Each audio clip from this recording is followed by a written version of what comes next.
So, a very warm welcome to all of you over a very profound platform that is Law Arts Academy. My dear aspirants and students, this is your teacher, Advocate Sami Ulading, with our another new video. यहाँ पे हम time को बिना waste किए हुए let's move on.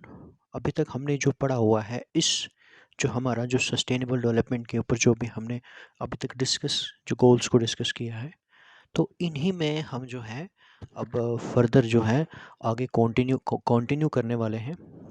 तो मैंने आपको बताया था लास्ट टाइम में हमने जो पढ़ा हुआ था।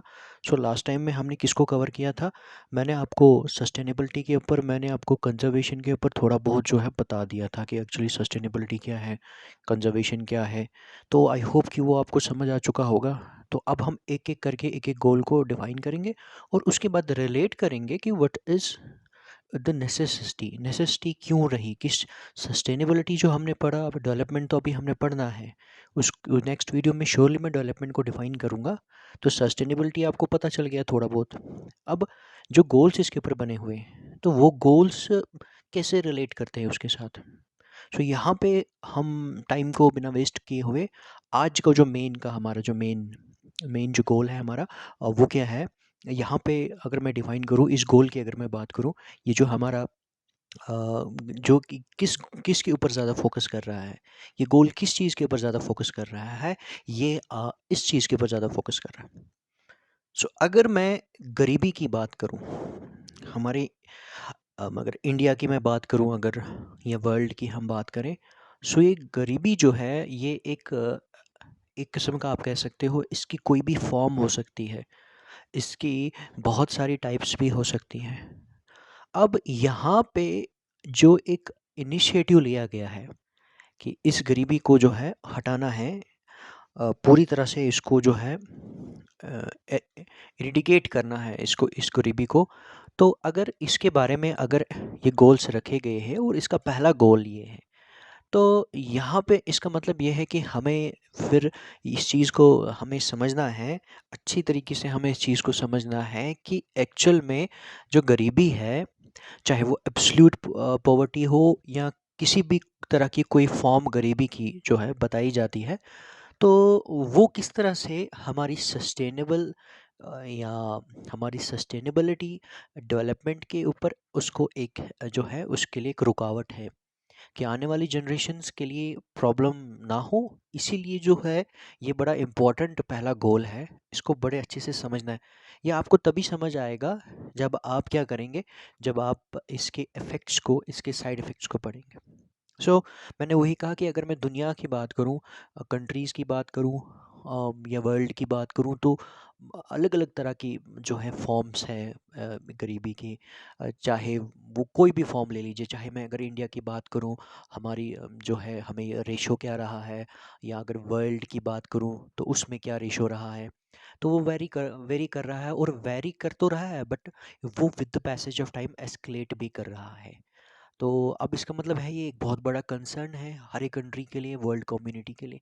यहाँ पे अब हम क्या करते हैं, यहाँ पे हम सीधा इसको मैं आपको समझाना स्टार्ट कर दूंगा, मैं रेज कर दूंगा, उसके बाद आपको लिखा कर समझाऊंगा। यहाँ पे आपने एक चीज़ देखनी है, थोड़ा बहुत जो मैंने यहाँ पे लिखा है कि अब जब गरीबी होगी तो आपका जो अपॉर्चुनिटीज़ होंगी ना आपकी एजुकेशन के लिए, वो क्या हो जाएंगी, वो कम होने लगेंगी। जो अपॉर्चुनिटीज़ आपकी होंगी एजुकेशन के लिए, जो अपॉर्चुनिटीज़ होगी कम होने लगेंगी।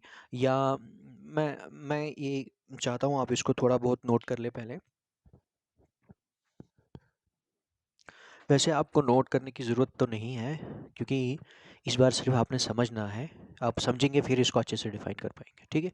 हम स्टार्ट करते हैं। यहाँ पे क्या है कि अब एजुकेशन की जो अपॉर्चुनिटीज़ है, हमें पता है एजुकेशन के बेनिफिट्स बहुत ज़्यादा है, हम सभी जानते हैं।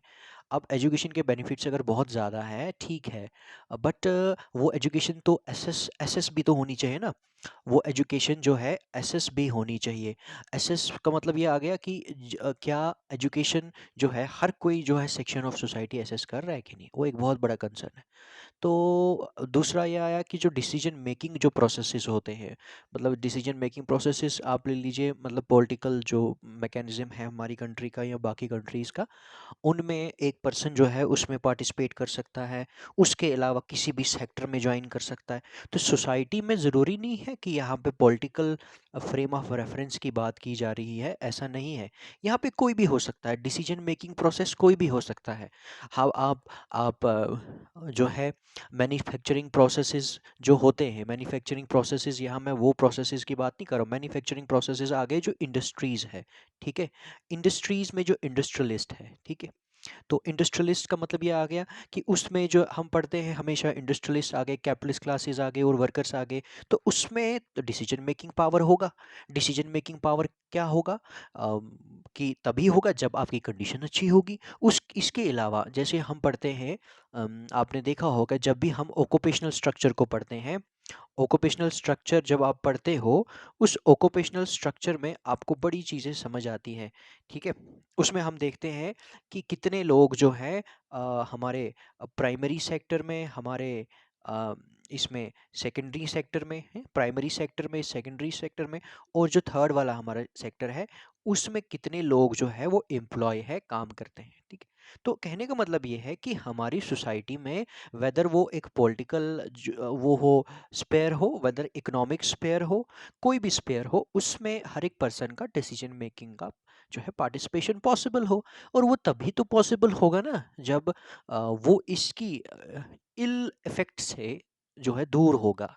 मतलब वो एक वेल टू डू पर्सन होगा, वो इसकी चपेट में नहीं होगा, वो इसके इन्फ्लुएंस में नहीं होगा, उस इसके साइड इफेक्ट्स उसके ऊपर नहीं आए होंगे, तो तभी तो पॉसिबल होगा ना। सो यहाँ पे अब हम क्या करते हैं, मैं इनको मिटा देता हूँ और अब थोड़ा सा मैं आपको समझाने की कोशिश करता हूँ कि देखिए यहाँ पे क्या है कि यहाँ पे आपने एक चीज़ को ध्यान में रखना है कि सबसे पहले पहले इसको थोड़ा इरेज कर लेते हैं, इसको रहने देते हैं ऐसे ही, थोड़ा इरेज कर लेते हैं, इसी हिसाब से मैं आप लोगों को समझा देता हूँ, ठीक है? देखिए सबसे पहले क्या है, आपने क्या करना है, मैंने आपको बताया आपने इस चीज़ के ऊपर ध्यान रखना है कि इसके जो साइड इफ़ेक्ट्स हैं वो कैसे हैं गरीबी के। भाई इसके साइड इफ़ेक्ट हमारी एजुकेशन के ऊपर तो आते ही आते हैं, ठीक है? इसके साइड इफ़ेक्ट्स हमारी हेल्थ के ऊपर आते ही आते हैं। इसके साइड इफ़ेक्ट्स हमारी सैनिटेशन के ऊपर आते ही आते हैं। इसके साइड इफ़ेक्ट्स हमारी जो हमारा अर्निंग करते हैं वो तो मेन है ना, उसके ऊपर तो आएगा ही आएगा, ठीक है?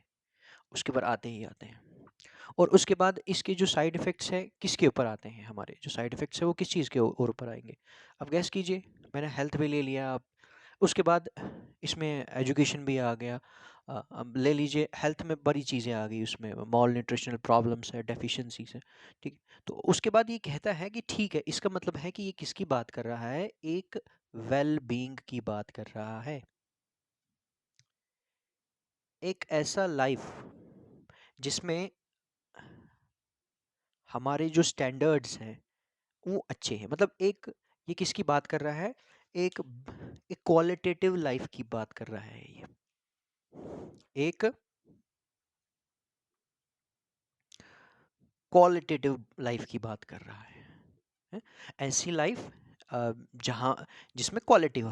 तो क्वालिटी कब कब होगी, जब देखिए इसमें एक और चीज़ आती है कि अगर किसी तरह की कोई क्लैमिटी आती है या कोई प्रॉब्लम आती है तो उससे जो है हमें ये एबिलिटी हो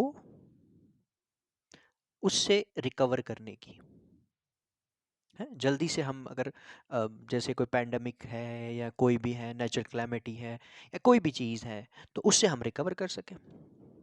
सो कहने का मतलब यहाँ पे है फोकस किसका है, क्वालिटी ऑफ लाइफ के ऊपर है, क्वालिटेटिव लाइफ के ऊपर है। बट वो क्वालिटेटिव लाइफ तब पूरी होगी जब हम इस गरीबी के साइड इफ़ेक्ट से बचे रहेंगे। क्योंकि मैंने कहा कि ये एक मैक्सिमम हमारे एस्पेक्ट्स ऑफ लाइफ के ऊपर क्या करता है, अपना असर छोड़ता है, ठीक है? आपको ये चीज़ समझ आनी चाहिए कि गरीबी भी एक कॉज है पॉपुलेशन एक्सप्लोजन के लिए, एक बहुत बड़ा कॉज है। पॉपुलेशन एक्सप्लोजन के लिए गरीबी। ठीक है, अब सबसे पहले ये चीज़ राइज होती है कि अगर हमारा एजुकेशन बहुत अच्छा होगा, तो हर एक बच्चा स्कूल जा पाएगा, हर एक बच्चा जो है एजुकेशन ले पाएगा। अब जब वो एजुकेशन ले पाएगा तो वो पर्टिकुलर किसी नेशन में एक बहुत बड़ा योगदान, अपना कंट्रीब्यूशन दे पाएगा। सिंपल सी बात है। ठीक है, तो ये बात तो समझ आती है हमें। उसके बाद ये कहता है कि यहाँ पे अगर हेल्थ की बात करें, क्योंकि पॉपुलेशन का बढ़ना भी तो ज़रूरी है, but population must be healthy. उस पॉपुलेशन को खाना एसेस हो पा रहा है कि नहीं, फूड सिक्योरिटी की हम बात करते हैं, उसकी हेल्थ कैसी है, मॉल न्यूट्रिशनल प्रॉब्लम्स तो नहीं है, डेफिशिएंसीज तो नहीं है, आबादी का हेल्दी होना भी बहुत ज़रूरी है। ठीक है, ये बात हमें समझ आ गई। इसका मतलब है कि ये जो है, ये इसका जो रेशो होगा वो मेजर करेगा। इसका जो रेशो है ना, गरीबी का जो रेशो किसी कंट्री में होगा, वो मेजर करेगा। किसको मेजर करेगा? उस पर्टिकुलर कंट्री की हेल्थ इंडिकेटर को मेजर करेगा, उस पर्टिकुलर कंट्री की एजुकेशन इंडिकेटर को मेजर करेगा, उस पर्टिकुलर कंट्री की sanitation, per capita wellbeing, quality of life को जो है वो मेजर करेगा। और इन शॉर्ट उस कंट्री का पॉपुलेशन एक्सप्लोजन है या पॉपुलेशन ग्रोथ है, उसको भी मेजर करेगा। इसका मतलब है इसीलिए इसको नंबर वन पे रखा गया है, इस गोल को, कि हमने क्या कर देना है, हमने जितनी जल्दी हो सके जितनी भी फॉर्म्स है इस गरीबी के खत्म कर देना है। ठीक है, सो आप एक बार खुद ही सोचिए कि ये गरीबी जो है ये तो कुछ भी नहीं है। इसके साइड इफेक्ट मैंने कहा कि सोशल कंट्रोल की बात अगर हम करें या हम सोशल ऑर्डर की बात करें, हाँ, सोशल ऑर्डर मतलब इसी की वजह से तो सोसाइटी में क्राइम का स्केल बढ़ता है, घटता है। और मैंने वही कहा कि जब साफ सफाई होगी, जब पढ़े लिखे होंगे हम, साफ सफाई होगी, हमें सारी चीज़ें पता होंगी, हमें फैमिली प्लानिंग के बारे में पता होगा, पॉपुलेशन एक्सप्लोजन के कॉन्सिक्वेंसेस के बारे में पता होगा, हम जो है सोशल कंट्रोल में एक बहुत बड़ा रोल प्ले करेंगे, नॉर्म्स को, लॉज को फॉलो करेंगे, हमारा पर कैपिटा इनकम जो है वो इंक्रीज करेगा, हम सेविंग के ऊपर जो है वो ध्यान देंगे, एक्सपेंडिचर भी बढ़ता रहेगा हमारा with the passage of time. होते होते इन शॉर्ट जो है कहने का मतलब यहाँ पे है कि देखिए, मैं आपको एक सिंपल सी बात समझा देता हूँ। सबसे पहले अगर आप देखेंगे यहाँ पे कि किसी भी कंट्री में ना, किसी भी कंट्री में जब आप उसकी इकोनॉमी को मेजर करते हैं ना, तो आप वहाँ का पहले माइक्रो लेवल देखते हैं, फिर मैक्रो देखते हैं, है कि नहीं? तो माइक्रो लेवल जो है वो तो फैमिली से स्टार्ट होता है ना, from a single house hold. Expenditure, investment कितना बढ़ रहा है, बहुत सारे फैक्टर्स है जो उसको अफेक्ट करते हैं। तो फिर ये एग्रीगेट करके हम मैक्रो बनाते हैं, और मैक्रो ही हमारा सारा का सारा इकोनॉमी के लिए उसको एक जो है एक फैक्टर बनता है। अब देखिए, इसका मतलब है इकोनॉमी की जब बात की जाती है तो इसका मतलब है कि वहां पे फिर डेवलपमेंट जो है वो तो तभी पॉसिबल होगी जब इकोनॉमी प्रॉस्पेरिटी की ओर जा रही होगी। सो कहने का मेरा मतलब यहाँ पे है कि वही चीज आ गई ना, क्वालिटी ऑफ लाइफ। आप रिसोर्सेज को एसेस कर पा रहे हैं कि नहीं कर पा रहे हैं? नहीं कर पा रहे हैं क्योंकि इसकी वजह से बिल्कुल यहाँ पे जीरो है। मैंने कहा इनके ऊपर पड़ता है, ये तो मेन इंडिकेटर्स है ना, ये ऐसे इंडिकेटर्स है जो हमारी क्वालिटी ऑफ लाइफ को अफेक्ट करते हैं, और इकोनॉमी तो अफेक्ट होगी ही होगी। आप देखिए ना, सिंपल सी इस बात को समझने की कोशिश कीजिए कि मैं फॉर एग्जांपल ये चीज कहता हूँ कि पूरी दुनिया में 1 करोड़ आबादी है फॉर एग्जांपल, उस 1 करोड़ में 40 लाख जो लोग हैं ना, वो गरीबी में आते हैं, वो गरीब है, बहुत गरीब है वो लोग।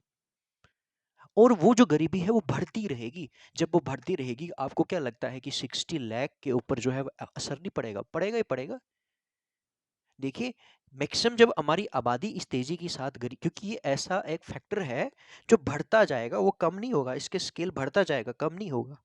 जब इसका स्केल बढ़ता जाएगा तो वो क्या करेगा, वो हमारी इकोनॉमी के ऊपर और अदर उन लोगों के ऊपर भी असर करेगा। ये एक्चुअली एक ऐसा वायरस है ना, जो अगर बढ़ता रहा ना, वो ये क्या करेगा कि जैसे इस टाइम में जैसे ये कोविड का जो चल रहा है ना, समझे ये वही कोविड है। और ये क्या करेगा कि ये इनको भी चपेट में ले लेगा, जो 60 है, 60 लाख है, और ये बढ़ता रहेगा। और आने वाले टाइम में क्या होगा कि पूरी कंट्री ही, that will be a particular country, जो मैंने एग्जांपल दी है आपको, for instance that will be engulfed under this poverty में आ जाएंगे सारे के सारे। उस हिसाब से होते होते देखिए, फिर तो ना हम कभी फिर कंजर्वेशन सस्टेनेबिलिटी इसको तो भूल ही जाए ना आप। क्योंकि मैंने वही कहा कि विजडम, ये सारी चीजें, ये तभी पॉसिबल होगा जब हम इसके इन्फ्लुएंस से दूर रहेंगे। तभी हमें पता चलेगा कि रिसोर्सेज को हमें कैसे बचाना है, कैसे इस्तेमाल करना है। तभी तो हम रिसोर्सेज, तभी तो हम सस्टेनेबल डेवलपमेंट जो है उसके मीनिंग को समझ पाएंगे। तो कहने का मेरा मतलब यहाँ पे है, सिंपल सा है कि इससे क्वालिटी को हम इम्प्रूव करेंगे। जब क्वालिटी को इम्प्रूव करेंगे तो बेटर बेटर अल्टरनेट्स को ढूंढेंगे हम रिसोर्सेज के लिए। और उसके बाद कंजर्वेशन की सिग्निफिकेंस को समझेंगे। उसके बाद हम सस्टेनेबिलिटी को समझेंगे, डेवलपमेंट को समझेंगे।